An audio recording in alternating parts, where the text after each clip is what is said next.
반갑습니다. 여러분들의 귀염둥이 깜찍둥이 루케시오입니다. 네, 이번 달에 소식지 보셔서 알겠지만 이번 달에는 제5강, 우리가 시리즈를 하고 있죠. 제5강 예언서의 영성에 대해서 드리고자 합니다. 예언서 영성에 보면 이제 먼저 예언이라는 단어가 이게 등장합니다.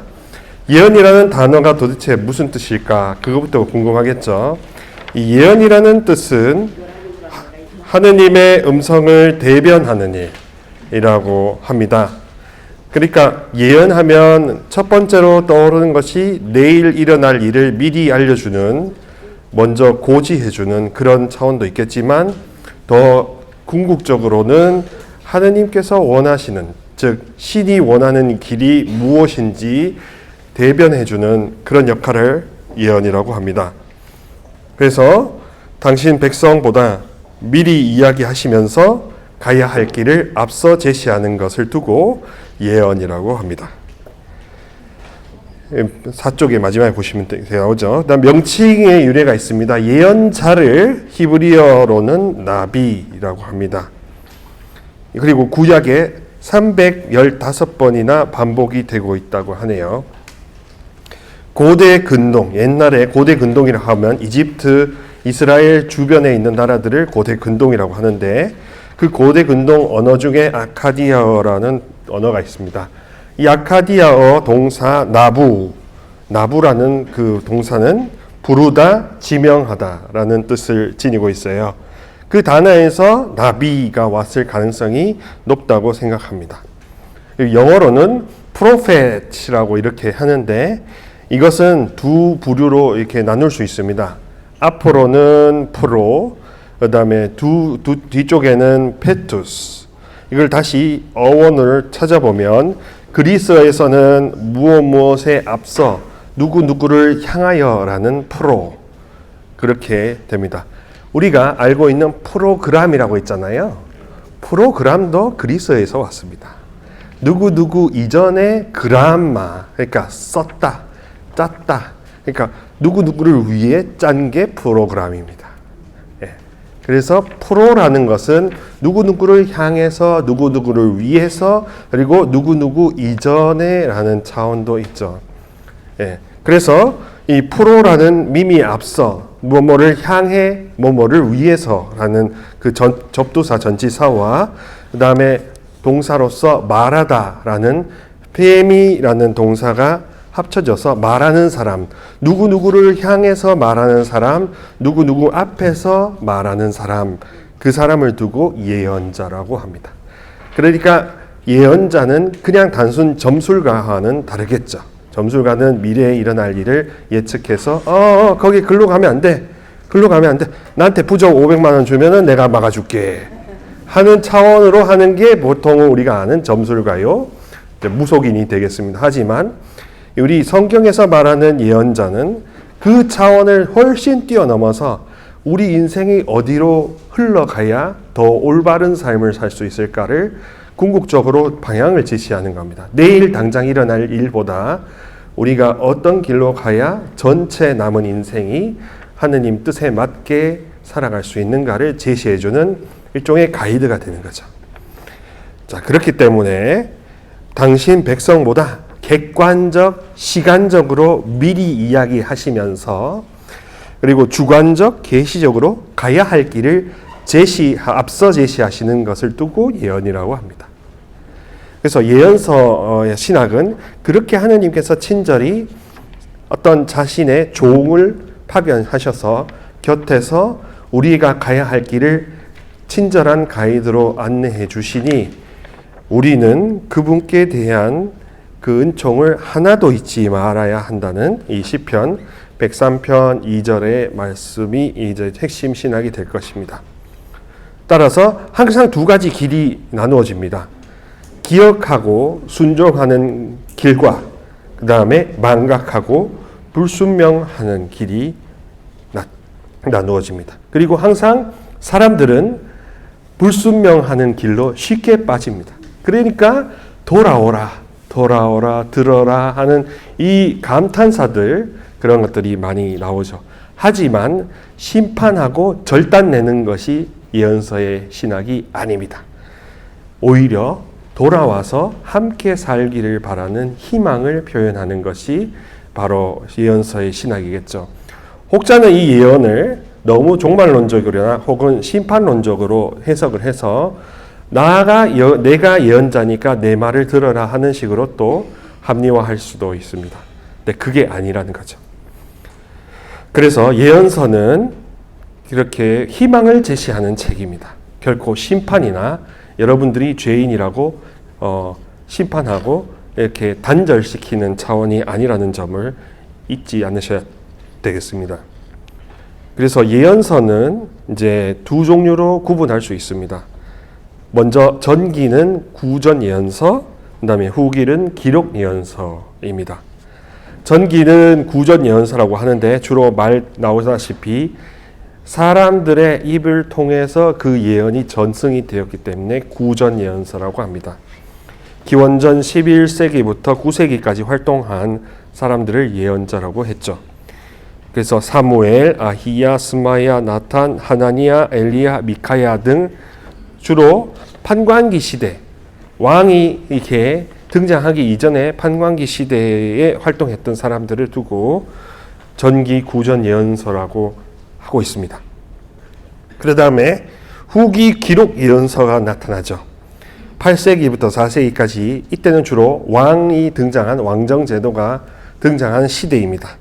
그래서 그때 왕들의 부패와 타락을 규탄하는 차원에서 아모스, 호세야, 이사야, 미카, 스바냐, 예레미야, 에제키엘, 하가이, 스가랴, 요멜, 말라키, 우리가 지금 책으로 많이 듣고 제1독서에서 많이 듣고 있는 이 예언서의 말씀들은 주로 후기 기록 예언서, 즉 국가가 이스라엘 국가가 이렇게 수립되었을 때 이렇게 시스템상의 부패와 타락을 고발하는 차원으로 많이 등장하였습니다. 그래서 예언서는 그러므로 그 역사적인 맥락을 기반으로 해서 큰 특징이 드러납니다. 단순 부족 국가, 12지파의 부족 국가였다가 왕정 국가로 발전하면서 그러면서 다양한 정치적, 종교, 사회적 체험을 통해서 하느님께 대한 순종의 중요성을 절감하는 과정이 묘사됩니다. 이전에는 하느님께 대한 순종이 별로 중요하지 않았겠죠. 물론 신명기계에서는 그것이 중요하다고 이렇게 강조되었지만 그것을 실제로 중요한지 안 한지는 체험하지 못했을 것입니다. 근데 이제 점점 이 나라를 경험하면서 하느님께 대한 순종이 정말로 중요하다는 것을 절감하게 된 거죠. 그리고 이 예언서들은 그 특징이 문학적인 장르가 시입니다. 시, 산문시. 예언서라고 해가지고 쭈쭈쭈 하니까 무슨 이야기, 내러티브라고 생각하실 수 있는데 이거는 엄연히 히브리 산문시입니다. 그러니까 시의 특징은 짧은 이 행으로 감정을 극렬하게 드러내서 듣는 사람이 그 화자의 감정을 거의 200% 이렇게 받게 만드는 효과를 지니죠. 그리고 동시에 대구법을 많이 씁니다. 그리고 과장법도 많이 씁니다. 그냥 아프다고 하는 게 아니라 천지가 무너질 만큼 아프다 하는 식의 과장법들이 굉장히 많습니다. 또 동시에 듣는 사람이 알아듣기 좋게 하기 위해서 다양한 비유를 드는데 그 비유가 신랑 신부 혼인의 비유입니다. 신랑은 하느님, 그리고 백성들을 신부 부인이라고 해서 집 나간 부인이여 어서 나에게 돌아오너라 하는 식으로 부부 관계를 비유로 해서 이스라엘과 그다음에 하느님 관계를 이렇게 표현하고 있습니다. 그만큼 하나가 되어야 된다. 그래서 호세아서 같은 경우도 마찬가지로 내 원래 아내였는 사람이 이제 나가서 뭐 어떻게 자녀를 낳았는데 그 자녀는 이렇다 저렇다 하는 호세아서 2장의 말씀도 이와 동일한 차원입니다. 자, 그러면 우리가 중요시 여기는 이 예언서의 각 성경책들의 4가지 의미에 대해서 좀 살펴보겠습니다. 먼저 문자적 의미. 문자적 의미는 일단은 예언서라는 것이 대변인이기 때문에 이 청자의 환기를 일으킵니다. 그래서 관심을 불러일으키죠. 그런 다음에 고발합니다. 그리고 고발한 다음에 이게 심판이 문제가 되는 게 아니라 순종으로 이끌려고 하죠. 그래서 주님의 말씀이다. 주님께서 이렇게 말씀하셨다라는 표현이 항상 예언서에 많이 등장하는 이유가 그 부르시는 주체가 바로 예언자 자신이 아니라 하느님이 되신다는 것을 강조하는 거죠. 그래서 하느님 음성의 대변이 바로 예언서라는 것을 다시금 이렇게 인지시켜 줍니다. 새겨 주는 거죠. 그 다음에 그 예언자들을 하느님의 사람이라고 76회 반복하고 있습니다. 그 다음에 주로 여러 왕들, 그러니까 그 당시에 뭐 다윗이나 사울이나 혹은 솔로몬과 같은 그 이후의 후손들의 왕들을 주로 하느님의 사람으로 표현하였습니다.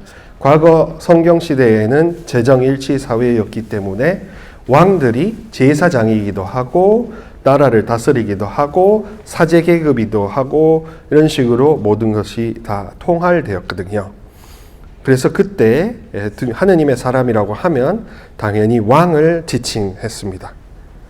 그 예로 이제 열왕기상 17장 24절에 이렇게 나오고 있습니다. 이제야 저는 어르신께서 하느님의 사람이시며 어르신 입으로 전하신 주님의 말씀이 참되다는 것을 알았습니다. 라고 해서 어르신이라는 것은 이렇게 보고하는 왕을 뜻하는 것이고 그 왕 보고 하느님의 사람이라고 했다는 겁니다. 그래서 이 하느님의 뜻을 받아 전하는 예언자를 어떻게 보면 우리 시대, 조선 시대로 말하면은 아주 영험한 곁에서 두는 이제 신하로 생각할 수도 있고 그 신하가 천의 기운을 받아서 이 임금에게 어떻게 다스려야 되는지를 알려주는 것과 동일하게 보실 수 있습니다. 그래서 이 예언서들에는 주로 그렇게 고하는 차원도 있지만 고발하는 차원도 당연히 있겠죠. 이것을 히브리어로는 립이라고 합니다. R-I-B, 립. 그래서 히브리 예언서들의 이렇게 한 단어로 무슨 형식이냐 하면 고발장입니다.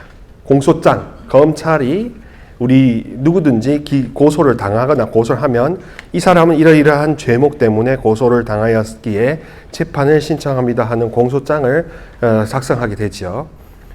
예언자들의 검찰이라고 하면 예언서는 공소장입니다. 그래서 그 공소장을 들이밀어서 백성들이 거기에 순종하고 회개해서 다시금 하느님께 돌아오게 만드는 거죠. 하느님은 재판장, 그리고 변호인들은 다른 분들이 있는 거고요. 그래서 하느님께 소송을 걸어오시면서 예언자를 통해서 심판을 결국에는 내리신다라고 하고 심판관이신 하느님이라는 점을 다시금 인식하게 하는 특징이 있습니다. 히브리어 산문시이기 때문에 감정이 굉장히 격렬하게 등장해요. 그리고 사랑이 지극하시다, 돌아오시다라는 그런 긍정적인 감정뿐만 아니라 부정적인 감정도 더 배가가 되어서 전달될 수 있습니다. 그래서 예언자의 심정을 더욱더 격렬하게 표현하고 듣는 사람도 그렇게 느끼기를 바란다고 하죠. 그리고 예언자들 가운데서 가장 대표되는 예언자가 누구냐? 예레미야도 아니요, 에제키엘도 아니요, 이사야도 아니며 엘리야입니다. 야훼께서 나의 하느님이시다라는 뜻의 이름인 엘리야. 그래서 담대하게 옴리 왕족, 북이스라엘 왕국의 사람들, 지금으로 치면 갈릴레아 호수 지역에 있는 거기는 굉장히 기후상 수변하고 남유다 쪽에서는 사해 쪽이라서 굉장히 건조하고 그래서 황무지입니다. 지금도 가보시면. 하지만 북쪽으로 올라갈수록 녹음이 짙어지고 그 다음에 호수에 물이 많고 그렇기 때문에 굉장히 풍요로운 지역입니다. 그야말로 젖과 꿀이 흐르는 땅이라고 그쪽을 지향하면서 약속을 하셨겠죠. 근데 그 지향하셨던 그 땅에 인근에 여러 가지 이방신들을 모시는 그런 행위들이 있었습니다. 대표적인 게 바알신이죠. 바알신은 누구냐 하면 풍산신입니다. 즉 바알이라는 말 자체가 주인이라는 뜻인데 비와 바람과 구름을 주관하는 신께 제물을 바쳐서 그분이 비를 많이 내려주셔서 농작물이 풍요롭게 되기를 바라는 차원으로 이방신을 숭배했습니다. 그러니까 야훼 신앙을 가진 사람들의 입장에서는 야훼는 그보다 더 훌륭하신 분인데 왜 다른 이방신의 풍산신을 불러다가 기우제를 지내고 그 기우제를 지내가지고 포도나 다른 농작물이 풍성하게 할까? 이것이 윤리적으로 어긋난다고 생각해서 이 우상숭배를 단죄하려고 했죠.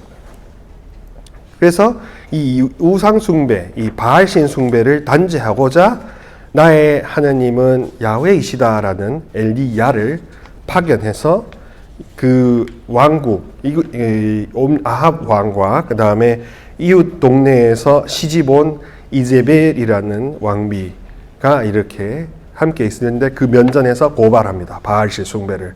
그리고 여러 가지 다른 아세라라고 해서 바알신의 와이프가 있었다고 해요. 아쉐라 그 여신을 숨기는 신당들이 있었어요. 신당들이. 그 신당들을 다 없애야 된다라고 고발을 했습니다. 그러니까 어떻게 되겠습니까? 이제벨의 미움을 샀겠죠. 그리고 이제벨의 그 가문 이설에 넘어가서 아합 왕도 엘리야를 쳐 죽이려고 했습니다. 그러다 보니 엘리야는 자기가 아무리 이렇게 노력을 해도 이 백성들은 자기 말을 들어먹지 않기 때문에 그렇기 때문에 그 임금에게서 실망하고 동굴에 그냥 주저앉아 있었습니다. 쓰러져가지고 기진맥진했을 때 그때 야훼께서 이렇게 나오셔가지고 기운을 복돋아 주셔서 다시금 용맹하게 했다는 것이 열왕기상 19장에 나오는 엘리야의 그 이야기입니다. 가장 대표적인 엘리야와 관련된 이야기고 그래서 이 담대하게 이세벨 왕비를 이렇게 맞닥뜨리는 것입니다.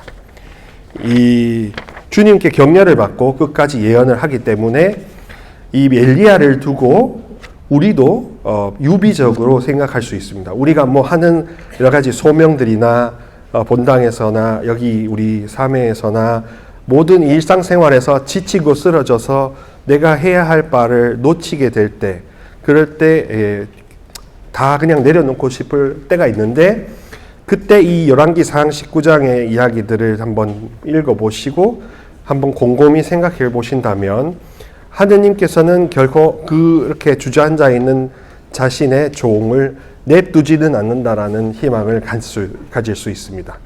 그 희망이 다시금 우리를 좀 더 번쩍 일어서게 만드는 거겠죠. 그래서 그는 그 북부의 북이스라엘의 갈릴레아 쪽에 당연히 비가 많이 오니까 포도나 이런 것들이 많이 열리겠죠. 그래서 가르멜이라고 나옵니다. 케렘이라는 명사가 있어요. 이게 포도밭이라는 뜻입니다.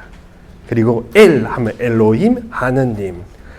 가르멜은 하느님의 포도밭이라는 뜻이 있어요. 그래서 하느님 주님 포도밭에 그때 거기에 있는 그 포도밭의 수호자 일꾼이라는 차원으로 엘리야가 등장합니다. 그래서 엘리야는 그렇게 하느님 포도밭의 수호자로서 대표되고 엘리야를 말미암아서 주변 나라에 있는 이 혼합주의 여러 가지 다양한 이방신들을 섬기는 것이 조금은 줄어들었습니다. 그래서 엘리야를 위대한 예언자로 보죠. 모세는 이 백성들을 이집트에서 끌어내는 예언자이기 때문에 제1번. 그 다음에 엘리야는 그 한참 왕들이 통치할 시절에 타락해 갔을 때 그것을 경고했으니까 2번. 그래서 모세와 엘리야가 지금도 이 이스라엘 사람들에게서는 가장 중요한 예언자 2명이 됩니다. 그 밖에 12소 예언서와 대예언서도 나옵니다. 이제 12소 예언서는 우리가 지금은 성경에 보면 12소 예언서가 있잖아요. 뭐 호세아, 아모스, 미카, 스가랴 등등 이렇게 돼 있는데 원래는 하나의 큰 두루마리였습니다. 히브리어로 쓰여진 하나의 큰 두루마리였는데 이것을 그리스어로 번역하는 과정에서 12분절로 나누어요. 그래서 12권이 되어버렸습니다. 원래는 하나의 두루마리라는 점을 잊지 말으셨으면 좋겠습니다. 그러니까 어떻게 보면 하나의 큰 동일한 신학이 있고 비슷한 시대에 활동했다는 것도 알 수 있죠. 그리고 4대 예언자도 이렇게 함께 등장합니다. 이사야, 예레미야, 에제키엘, 그리고 재밌는 건 다니엘도 예언서로 쳐줬습니다. 지금은 우리가 다니엘을 어떻게 칩니까? 묵시록으로 치죠. 근데 그 묵시록을 이들은 예언서 중에 하나로, 더군다나 대예언서 중에 하나로 이렇게 쳤다는 것이 흥미롭습니다. 그 다음에 묵시문학의 시조로서 다니엘이 있어요. 다니엘도 역시 어떻게 하면 나의 하느님께서 맹세하신, 보호하신다 이런 뜻이 있습니다. 다니엘. 그리고 묵시문학이라는 것과 예언서의 큰 차이가 뭔지 아십니까? 이 묵시문학은 끝이 정해져 있습니다.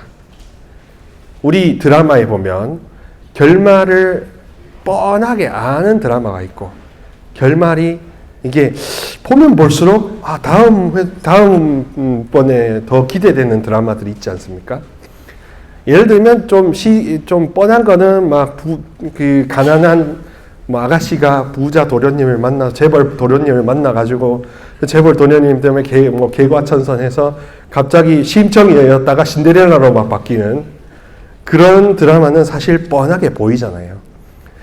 묵시문학은 뻔하게 보이는 결말이 있는 겁니다. 그래서 거기서부터 소급해 오는 거예요. 그러니까 세상이 이미 언제 끝날 거라는 게 확정되어 있으면 거기서부터 소급해가지고 지금 순간에 해야 할 것이 어떻게 보면 딱 정해져 있지 않겠습니까? 그것이 묵시문학입니다. 근데 묵시문학은 그만큼 세상이 고롭다, 살기가 고로울 때 그 묵시문학이 많이 등장하게 됩니다. 이 고통이 언제쯤엔 딱 끝날 것이다라는 어떤 확신과 결심이 있을 때 그 결심에 의해서 묵시문학이라는 것을 많이 이야기하죠. 이것을 오해하거나 잘못 인용하면 내가 마지막 날을 알고 있으니 내 말을 듣고 나에게 다 갖다 바쳐라 하는 흔히 하는 이단들의 논리가 묵시문학을 잘못 당파성에 의해서 자기들 좋은 대로 해석하기 때문에 문제가 되는 겁니다.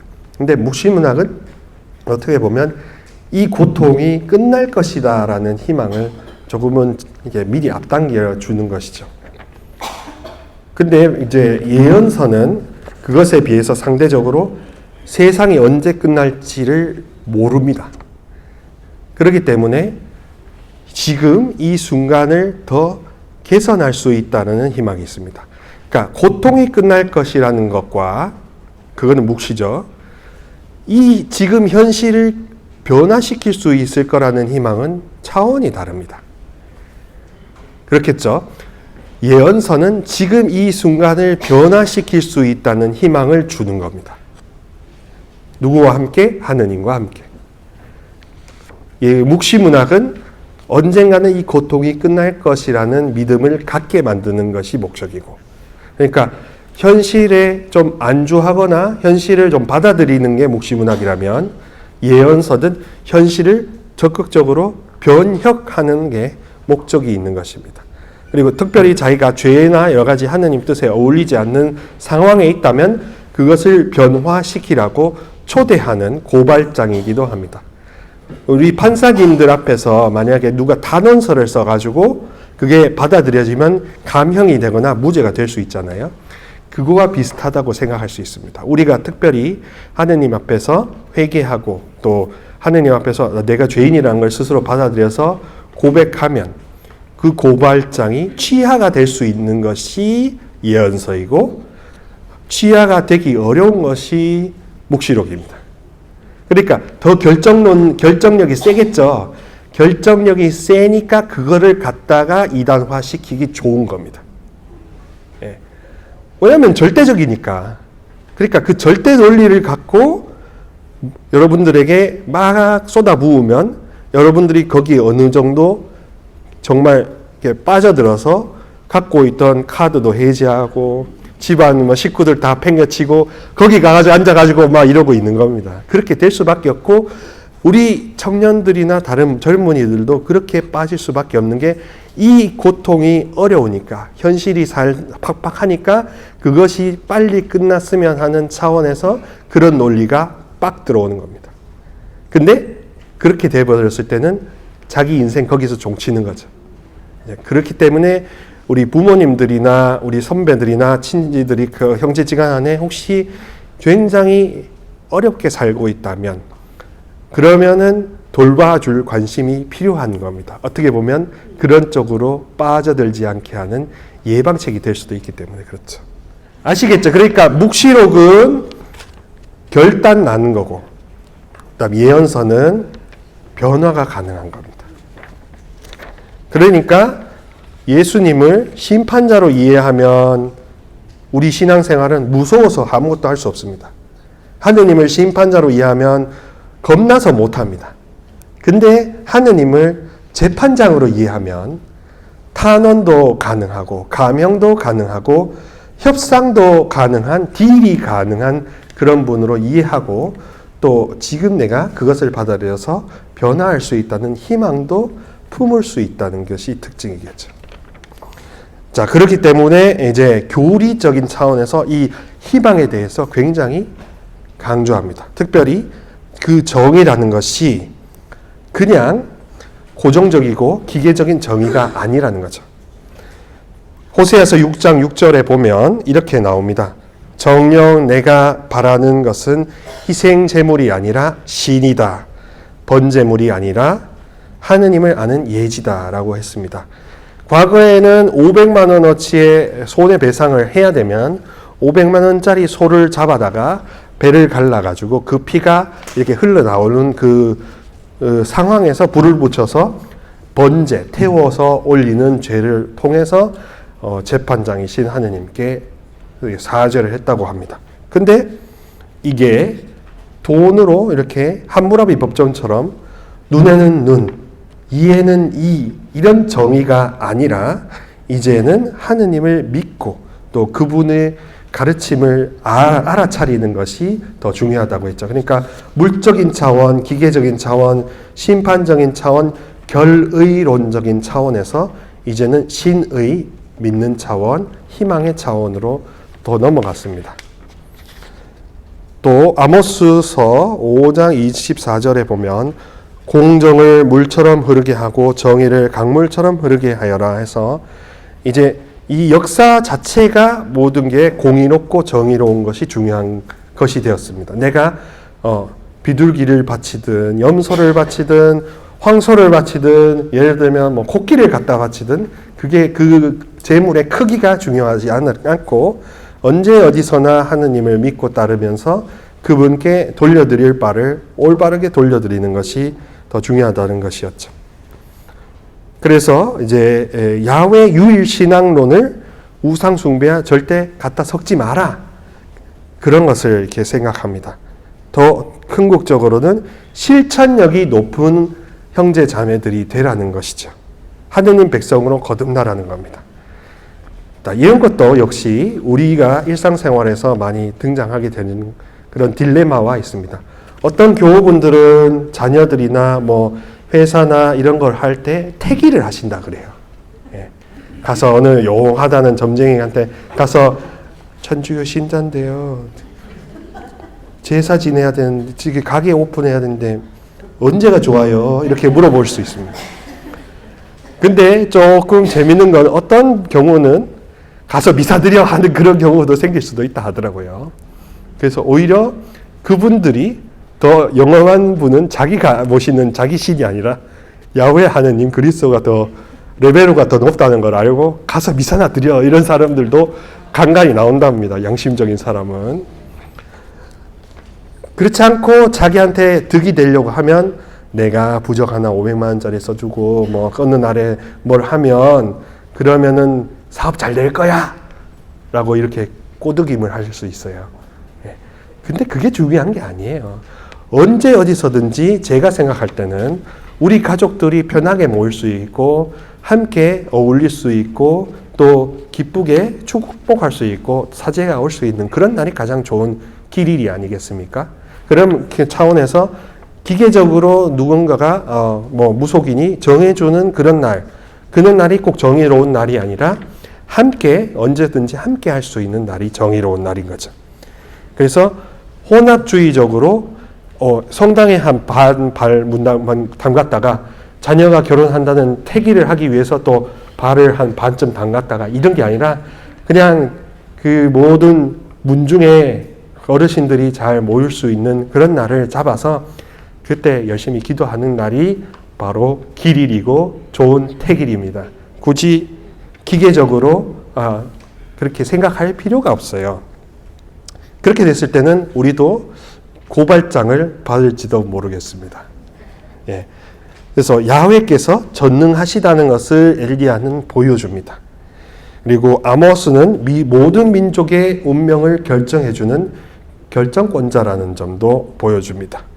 이사야서는 더더군다나 피나 DNA가 이스라엘 사람이 아니더라도 하느님께서 하고자 하시면 그러면 누구든지 구원하신다라는 보편 구원 역사를 주관하시는 분이라는 점이죠. 그리고 예레미야는 인간의 변화를 이렇게 추구를 하려고 합니다.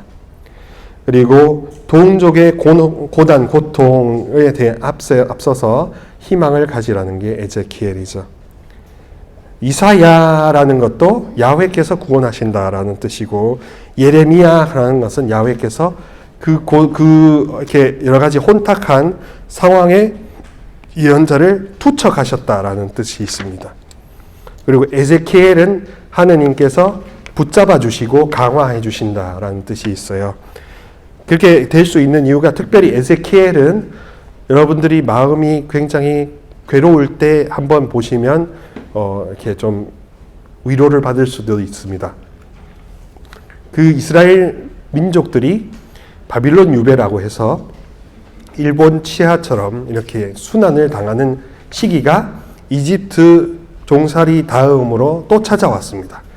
그러니까 그 상황에서 이제 어떻게 살아가는 것이 이 자기에게 맞는가 하는 것에 대해서 고민을 하는 사제인 에제키엘이 등장하면서 정말로 좀 이제는 전례가 그냥 형식적인 전례가 아니라 이 성전이 있어서 오는 전례가 아니라 마음을 고쳐먹고 마음의 성전이 되는 차원으로 바꿔야 된다. 그래서 에제키엘은 새 살을 불어 넣어주고 새 마음을 넣어주리라. 새 하늘 새 땅 하고 이런 표현 많이 들어보셨죠? 그게 에제키엘에서 나오는 이야기입니다. 새 하늘 새 땅. 왜냐하면 지금 현재 이 유배를 당했으니까 다 파괴되고 없잖아요. 그러니까 희망을 어디다 두냐? 새 하늘 새 땅에 두는 겁니다.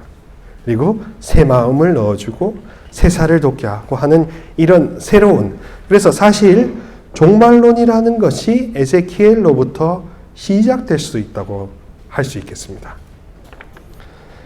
그래서 그런 차원에서 이제는 그냥 어떤 것을 100만 원 빌려왔으면 100만 원을 돌려주는 그 차원의 정의, 이 눈에는 눈, 이에는 이라는 정의가 아니라 한 걸음 더 나가서 왜 그렇게 해야 하는가, 그 정신까지도 아울러 챙기는 것이 바로 근본적인 정의라고 생각하는 거죠. 이 역사 안에서, 보편적인 역사 안에서. 그러니까 태기를 왜 하는가, 우리는 왜 무속인을 찾아가서 왜 묻는가, 이것에 대해서 더 한 걸음 더 나아가라는 것이 공소장이 오는 이유입니다. 하느님을 절 믿고 더 불안해하지 말라는 차원도 있겠죠. 그래서 윤리적인 의미로 넘어오면 그렇게 우리는 정체성을 회복해야 한다는 것도 앞서 이야기합니다. 우리의 정체성은 무엇이냐? 하나하나의 사건에 대응해가지고 해결책을 찾지 말라는 겁니다. 요 사태가 일어났으면은 요 사태를 빠져나올 궁리를 하기보다 그 전체 큰 차원에서 어떻게 근본적으로 이 상황을 치유할 것인가에 대해서 고민을 하라는 거죠. 그래서 살아계신 하느님의 말씀을 듣는 우리 회중들 속에 어떻게 그분의 가르침이 육화할 수 있을까에 대해서 고민하라는 겁니다. 지금 내일 뭐 어떤 사업이나 어떤 이제 저의 뭐 사도직이나 이런 것이 이렇게 왔다 갔다 할 수 있고 그것에 대해서 고민을 하고 해결책을 모색하고 기도를 하고 지혜를 달라고 할 수 있습니다. 저도 그런 경우가 생기니까. 근데 조금 더 묵상해 보면, 더 깊이 들어가 보면 이것보다 근본적으로 뭐가 바뀌고 뭐가 변화되어야 될까, 그것에 대해서 고민을 하는 것이 이 예언서가 주는 윤리적인 차원이라고 할 수 있겠습니다. 그래서 이제는 그분의 가르침 자체가 내 마음에 아로새겨지기를 바라는 게 더 큰 일이고 더 근본적이고 더 변치 않는 일이죠. 변화무쌍한 세상 속에서 변치 않는 그분의 가르침이 내 마음 안에 새겨진다면 그러면 돈 굳는 일입니다.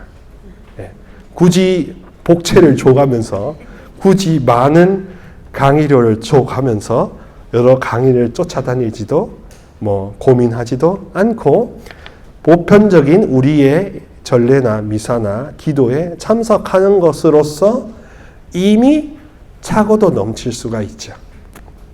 그렇기 때문에 여기는 그냥 대충 개벽다기처럼 냅두고 뭐 특별한 곳에 가서 찾아본다, 누가 은사를 받았다고 예언을 한다고 그거 찾아간다, 그게 근본적인 거는 아니라는 거죠. 한시적일 수도 있겠지만 그게 근본이고 그게 본질이고, 누가 은사를 베풀고 기적을 베푼다는 게 본질이고, 미사나 이런 우리의 일상은 뭐 그냥 늘 하는 거니까 시시하다라고 생각하신다면 위험할 수 있습니다. 그래서 교회 공동체가 처한 우리 상황 속에서 어떻게 하면 이 가르침, 그것을 체화할 수 있을까, 이렇게 하는 것이 바로 예언 전승입니다. 그러니까 단순히 고발하지 않고 우리를 인도해서 정말로 기본 삶에 충실하도록 이렇게 가르쳐 주는 것이 바로 예언서의 윤리적인 의미가 됩니다. 그런 차원에서 교회를 세상의 예언자라고 보기도 합니다. 근데 이 예언자의 공동체 혹은 예언자로 이렇게 자처하는 이 교회를 다르게 표현해서 좀 왜곡해서 마르크스 사회주의적 공동체가 아니냐라고 이렇게 표현하기도 합니다. 왜냐하면 교회가 사회적인 차원으로 갈 때 당연히 가톨릭 교회의 사회 교리나 불이나 이런 데 형제가 깨지는 부분에 대해서 목소리를 높여야 되는데, 그것이 어떤 정책적이나 정파적인 이익에 어긋날 때 우리를 사회주의적 공동체라고 이렇게 매도할 수 있고 매도당할 수 있기 때문에 그렇습니다. 근데 그게 그들이 갖고 있는 인식은 어떻게 보면 정치적인 인식이고, 우리는 성경에서 출발해서 그쪽으로 확장해 나가는 거기 때문에 때로는 충돌할 수 있겠지만 또 이야기를 해볼 필요도 있는 것이죠. 예언자적인 메시지가 굉장히 순수한데 그 순수한 메시지를 오히려 어떤 특정 정당의 이익에 반한다고 해서 그것에 대해서 굉장히 비판받고 또 저것은 빨갱이 집단이라고 이렇게 오해를 받을 수 있습니다. 우리는 실천을 통해서 이 땅에 아버지 하느님께서 다스리시는 형제가 충만한 나라, 그런 것을 이루려고 노력하는 그런 종교적인 가치 집단인데, 그 가치 집단의 지향점과 어긋날 수 있다는 것은 현실이고 그것을 받아들이지만 포기하지는 않기 때문에 여러 가지 이야기들이 많이 나옵니다. 그리고 이때부터 보상적인 정의가 더욱더 뚜렷해집니다. 보상적인 정의란 현재 내가 선행을 했을 때 지금 복을 받는 것이 아니라 현재 내가 선행을 했을 때 나중에 내가 하느님을 배웠을 때, 나의 죽음 이후에 하느님을 배웠을 때 그때 보상받을 거라는 종말론적인 보상이 많이 등장하게 되었습니다. 그래서 그래서 내가 이전에는 재물을 이렇게 사가지고 재물에다가 죄를 더 씌운 다음에 재물을 불태우면 그것이 나의 죄를 태워 없애는 속량, 대속역일 것이라고 믿었는데 이제부터는 하느님께 대한 그 죄를 이제 내가 뉘우치는 동시에 그냥 그 재물을 바치는 것이 아니라 그것을 대신 사해주고 대신 용서해주는 사람이 또한 등장하게 되는 것입니다. 그래서 이사야서 야훼의 종의 노래라고 해서 이렇게 42장, 49장, 50장, 52에서 53장 네 가지 노래가 등장합니다. 이 야훼의 종이 이 민족의 정체성 그리고 어떻게 하면 가치를 이렇게 체화시킬 수 있을지 알려주는 하느님의 예언자가 되죠. 그리고 종이라는 표현도 그냥 우리는 종이라는 표현을 굉장히 천한 것으로 생각합니다. 그렇게 해서 종이 되기를 싫어하죠. 근데 성경에 관련된 그 개념 안에서 종은 예언자를 지칭하는 다른 표현입니다. 야훼의 종은 하느님의 대변인, 청와대 대변인처럼 하느님의 대변인을 두고 종이라고 합니다. 그래서 그냥 아는 사회적인 천한 계급의 종 차원도 있겠지만 야훼의 종은 예언자겠죠. 그러면은 하느님께서 불러주시는 사람이라면 누구든지 종이 되기를 원할 거고 그 종의 책무는 고발하는 동시에 위로하고 동시에 회유하는 것이 목적이 되겠습니다. 그래서 정체성과 그다음에 실천력을 회복하는 게 목적입니다. 그래서 결론적으로 예언서의 영성적 관상적 의미는 바로 끊임없는 희망이 되겠습니다. 아까도 설명해 드렸다시피 묵시록 쪽이나 그런 시한부 종말론에서 이야기하는 것은 이 세상이 한 시간 후에 다 절단날 것이기 때문에 그 절단날 현실을 목도하고 있는 여러분 구원의 방주인 무슨 만민중앙교회로 오세요. 몇 시까지. 그래서 그리고 농협 계좌 무업 땡땡땡땡땡땡으로 전 재산을 송금하세요. 감사합니다. 이렇게 되겠죠. 그러면은 끊임없는 희망이라는 것이 가능하겠습니까? 그것은 사기죠. 그리고 묵시록을 혹시라도 많이 강조하는 다른 그리스도교 교파가 있다면 의심해 볼 만합니다. 제대로 저 사람 목사가 성경에 이 나오는 이 스토리 라인을 공부를 제대로 하고 설교를 하는 건지 혹시라도 자기 포켓을 늘리기 위해서 그렇게 성도들을 우롱하고 있는 것은 아닌지 또 한번 봐야 되겠죠. 무엇보다도 예언은 희망입니다. 지금 이 순간이 바뀔 수 있다는 희망을 전해주는 겁니다. 묵시문학과의 차이는 종말이 선결되었으냐 아니면 여전히 개방되어 있느냐의 여부입니다. 다니엘서나 요한묵시록은 그때 당시 사회 상황이 굉장히 고통스러웠기 때문에 그 고통이 빨리 끝났으면 좋겠다라는 마음으로 묵시문학을 쓰게 되었습니다. 근데 현실이 바뀌기보다 고통이 끝났으면 좋겠다라는 것이 더 큰 포인트였죠. 묵시록에서는 미래가 이미 종결된 날짜가 특정이 되었으나 예언 전승에서는 그때를 모르는 것입니다. 우리가 한 달 후에 세상이 절단날지 1년 후에 세상이 절단날지 50년 후에 절단이 날지 예언 전승에서는 그것을 모른다고 이야기합니다. 그래서 이런 예언 전승에서 연속해서 그때와 그 시간은 아버지 하느님만 아신다라는 예수님의 메시지도 우리를 절단내려고 하는 것이 아니라 준비하고 변화시키려고 인도하는 차원이 당연히 있을 것입니다. 그때를 모르기 때문에 그치지 않는 개선의 희망이 생깁니다. 그래서 구원의 기쁨을 누릴 희망도 생깁니다. 만약에 내일 우리 부부가 심판 사형 선고를 받는다고 하면 오늘 죽으라고 덤벼들고 싸우셔가지고 끝나고 정말로 비참하게 말도 않고 문을 걸어 잠그면 내일의 희망은 없죠. 그리고 그 관계가 지속될 거라는 희망도 없죠. 하지만 예언자들은 그것이 만약에 여러분들이 마음을 고쳐 먹기만 하면, 돌아오기만 하면 바꿀 수 있다라고 이렇게 희망을 이야기합니다. 회개는 그러므로 변화고, 회개는 희망을 이야기합니다.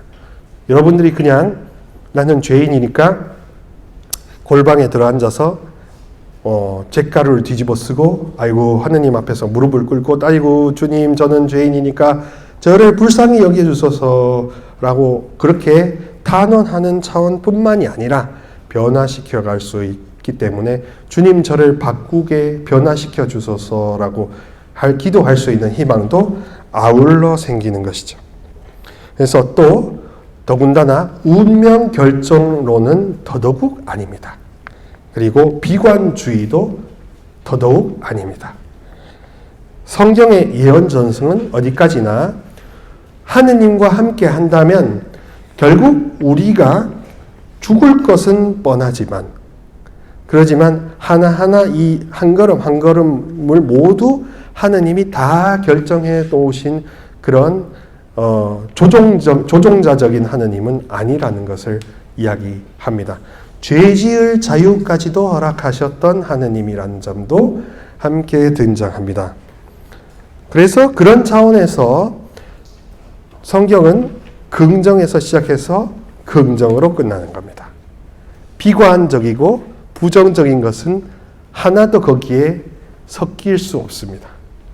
우리가 여러 가지 겪는 여러 가지 이 롤러코스터를 성경의 인물을 통해서 많이 이야기하지만 그 부정적인 감정을 겪는 회오리 바람을 겪는 인물들에게 하느님께서 이렇게 긍정으로 되돌리기 위해서 너는 거기 어디 있었느냐, 너는 왜 그렇게 느끼느냐 하고 이렇게 질문을 던지십니다.